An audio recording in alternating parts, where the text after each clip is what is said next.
Welcome to কমলিকাস lifestyle. আমি কমলিকা, আর আমি চলে এসেছি তোমাদের সাথে একটা নতুন ভিডিও শেয়ার করতে। তো সঙ্গে থাকো আর দেখতে থাকো কমলিকাস লাইফস্টাইল। তো আপনারা তো টাইটেল দেখে বুঝেই গেছেন আজকে আমরা কোথায় যেতে চলেছি। হ্যাঁ, আজকে আমরা বেরিয়ে পড়েছি টাকির উদ্দেশ্যে। তো চলুন জার্নিটা শুরু করা যাক। এখন আমরা কল্যাণী এক্সপ্রেস হয়ে এগোচ্ছি। রাস্তা একদম স্মুথ এবং গাড়ি চালাতেও বেশ কমফোর্টেবল লাগছে। সকালে এমনিতেই রাস্তা একটু ফাঁকা থাকে, তার উপর ওয়েদারটাও ভীষণ ভালো। তো সেই ক্ষেত্রে আমরা খুব এনজয় করতে করতেই এগোচ্ছি বলা চলে। আমরা কিন্তু খুব একটা তাড়াহুড়ো করছি না, আমরা স্লো আর স্টেডিভাবেই ড্রাইভিংটা করছি, কারণ জার্নিটাও এনজয় করতে হবে, শুধু ডেস্টিনেশন নয়। সড়ক পথে কলকাতা থেকে ঘটকপুকুর, মালঞ্চ বা বসিরহাট হয়ে খুব সহজেই পৌঁছে যাওয়া যায় টাকি। শুধু সড়ক পথ নয়, রেলপথেও খুব কম সময়ে কম খরচে টাকি পৌঁছে যাওয়া যায়। এক্ষেত্রে লোকাল ট্রেনটাই টাকি পৌঁছানোর সবচেয়ে সহজ আর সুবিধাজনক মাধ্যম। সেক্ষেত্রে আপনাদের শিয়ালদাহ থেকে হাসনাবাদগামী লোকাল ট্রেন ধরে আপনাদের টাকি রোডে নামতে হবে। সময় লাগবে মোটামুটি 2 ঘন্টার মতো। শহরের ভিড় ধীরে ধীরে কমে যাচ্ছে, আর তার জায়গায় আসছে সবুজ খোলা আকাশ আর একদম শান্ত পরিবেশ, যেটা শহরের হট্টগোল থেকে একদম আলাদা। টাকি মূলত খুব ফেমাস ইছামতি নদীর জন্য, আর এখান থেকে আপনারা একদম সামনে থেকে দেখতে পাবেন বাংলাদেশের বর্ডার।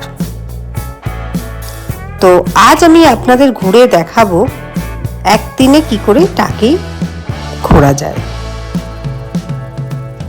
কি সুন্দর গ্রাম্য পরিবেশ, চারিদিক এত সবুজ, দেখলেই মনটা একদম ভরে যায়। ধীরে ধীরে আমরা টাকির একদম কাছাকাছি চলে এসেছি। ওই দেখুন টাকি গ্রামীণ হাসপাতাল, মানে আমরা অফিসিয়ালি টাকিতে ঢুকে পড়েছি। আমাদের টোটো যেহেতু আগে থেকেই বুক করা ছিল, সেই জন্য আমরা রাজবাড়ি ঘাটের দিকে এগিয়ে গেলাম, কারণ আমাদের টোটো বলেছিল ওখানেই দাঁড়িয়ে থাকবে এবং উনি পার্কিংয়ের ব্যবস্থা করে দেবেন। এই যে আমরা রাজবাড়ি ঘাটে চলে এসেছি, আর ওই যে দেখতে পাচ্ছেন ওটাই হচ্ছে ইছামতি নদী। এবার আমাদের গাড়িটাকে পার্কিং করতে হবে, কিন্তু আমাদের টোটো দাদার দেখা নেই, তাই টোটো দাদার জন্য আমরা কিছুক্ষণ ওয়েট করছি, হয়তো উনি এসে যাবেন এক্ষুনি। আমাদের পৌঁছতে পৌঁছতে অনেকটা বেলা হয়ে গেছিল, প্রায় 12টা বাজে, আর পেটে ছুঁচোর দম দিচ্ছে। তো আমরা ডিসাইড করলাম কি আমরা আগে লাঞ্চ করে নিয়ে তারপর আমরা ভালো করে ঘুরবো।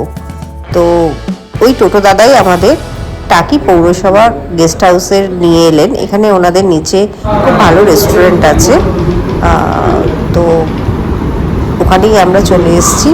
এখানকার খাওয়া দাওয়া খুবই ভালো, আর তার সাথে এক্সট্রাই পাওনা ছিল পদ্মা নদীর ইলিশ। উফ, দারুণ ছিল। মাছটার ভেতরে এত ডিম ছিল, আমার তো ভীষণ ভালো লেগেছে। মাছের ডিমটাই এতটা জায়গা জুড়ে ছিল, মাছটাই মনে হচ্ছে কম, ডিমটাই মনে হচ্ছে বেশি।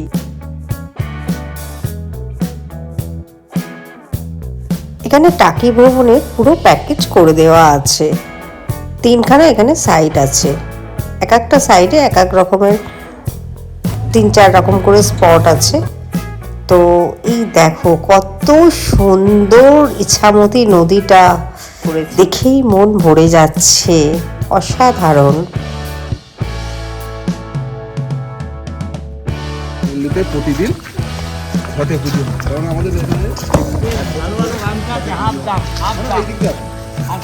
এক বছর ধরে ঘটে পুজো হবে, তারপরে যেদিন মহল হয় সেই দিন থেকে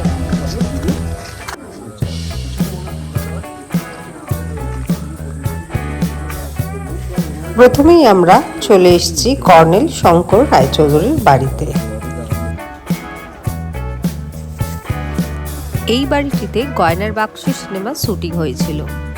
এখন দাঁড়িয়ে আছি 400 বছর আগেকার ঠাকুর দালানে। এটা আমাদের সেনাপতি ঠাকুর দালান, ওনারা এসে পুজোর সময় এখানে পুজো করেন। তারা এই বাড়িটায় থাকেন। এই বাড়িগুলো 400 বছরের পুরনো। আবার টোটোয় করে এগিয়ে চললাম পরের স্পটগুলো দেখতে। যে কোনো মুহূর্তে আগে তো এত রক্ষণাবেক্ষণ ছিল না, শুধু ভেঙে যেত আর এইসব রাস্তা ডুবে যেত, ঠিক আছে। এবারে যার ফলে এই কলের জল মানুষ পেত না। 3টে গ্রামের মানুষ এই কল জল নিত। আমাদের টাকি, সোরপুর, জালালপুর এই 3টে গ্রামের মানুষ এই একটা কল থেকে জল নিত, যার ফলে এই কলটা উঁচু করা ছিল, পুরানো নলকূপ বলা হতো। যে নলকূপটা বলে ওই যে লেখা আছে দেখুন কত সালের কি বিবরণ সবই ওখানে দেওয়া আছে। ওখানে লেখা আছে যে কে বানিয়েছিল, কার স্মরণে এটা হচ্ছে দিয়েছে। উপেন্দ্রনাথ বসু মহাশয়ের স্মৃতিতে এটা। এখানে আছে গয়নার বাক্সের একটা সিনেমাটা হচ্ছে বই করেছিল, দেখুন আপনাদের ওই যে এটা দিয়েছেন ওখানে লেখা আছে গয়না বাক্স বলতে আছে। বিসর্জন সিনেমার একটা শুটিং হয়েছিল, আবির চ্যাটার্জি, কৌশিক গাঙ্গুলি অভিনীত, আবির চ্যাটার্জি, জয়া আহসান। আবার এগিয়ে চললাম পরের স্পটে। এখানে আসার পর আপনাদের বিএসএফ ক্যাম্প চোখে পড়বে এবং সেখানে আপনাদের অরিজিনাল আইডেন্টিটি প্রুফ চেক করা হবে এবং কিছুক্ষণের জন্য জমাও রাখতে হতে পারে। এবং এই জায়গার পর থেকে আর টোটো বা রিক্সা ভেতরে যাবে না। এখানে টিকিট মূল্য পারে 10 টাকা। এবারে আমরা টিকিট কেটে ভেতরে প্রবেশ করছি। আর এই যে তোমরা দেখতে পাচ্ছ এখানে স্পষ্ট করে লেখা আছে ইন্ডিয়ান বিএসএফ। আর ওই দিকের রাস্তা দিয়ে কোনো পর্যটক বা ট্যুরিস্ট যাওয়া সম্পূর্ণ নিষিদ্ধ। তাই আমরা ওই পথে না গিয়ে এই দিকের রাস্তা, সুন্দর রাস্তা ধরে সামনের দিকে এগিয়ে যাচ্ছি। এই জায়গাটি টাকির সবচেয়ে জনপ্রিয় জায়গা, গোলপাতার ফরেস্ট, যেটাকে অনেকেই মিনি সুন্দরবন বলেও চেনেন। এই জায়গাটাকে গোলপাতার বন বলার কারণ হচ্ছে পুরো এলাকা জুড়ে অসংখ্য গোলপাতা রয়েছে, যেটা এই ফরেস্টটাকে আরো সুন্দর করে তুলেছে। এই যে আমরা চলে এসেছি মিনি সুন্দরবনে। তো চলো দেখতে থাকো, আর ভিডিওটা তোমাদের কেমন লাগছে জানাতে কিন্তু ভুলো না। আর এই জায়গার সবচেয়ে বড় আকর্ষণটাই হলো এখান থেকে খুব কাছ থেকেই দেখা যায় ভারত বাংলাদেশ বর্ডার। এই যে তোমরা নদীটা ওপারে দেখতে পাচ্ছ ওটাই হচ্ছে বাংলাদেশ, আর আমরা আছি এপারে ভারতে। একদম চোখের সামনে দুটো দেশ, এই অনুভূতিটা সত্যিই আলাদা, একেবারে অন্য রকম অভিজ্ঞতা। এখান থেকে বাংলাদেশটা দেখতে ভীষণ সুন্দর লাগছে, শান্ত সবুজে ভরা। এইরকম অভিজ্ঞতা আমার আগে হয়েছিল ডাউকি রিভারে।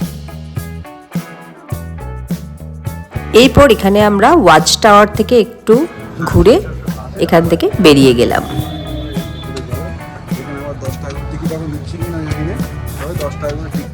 এরপর আমরা টাকি কুলেশ্বরী কালীবাড়িতে চলে এলাম।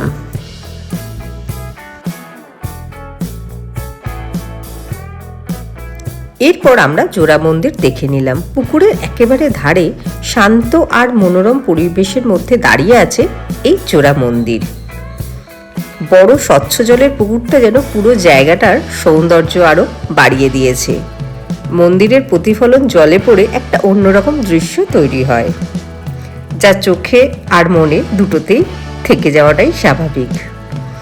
এখানে দাঁড়ালে একটা আলাদা শান্তির অনুভূতি পাওয়া যায়, শহরের কোলাহল থেকে অনেকটা দূরে।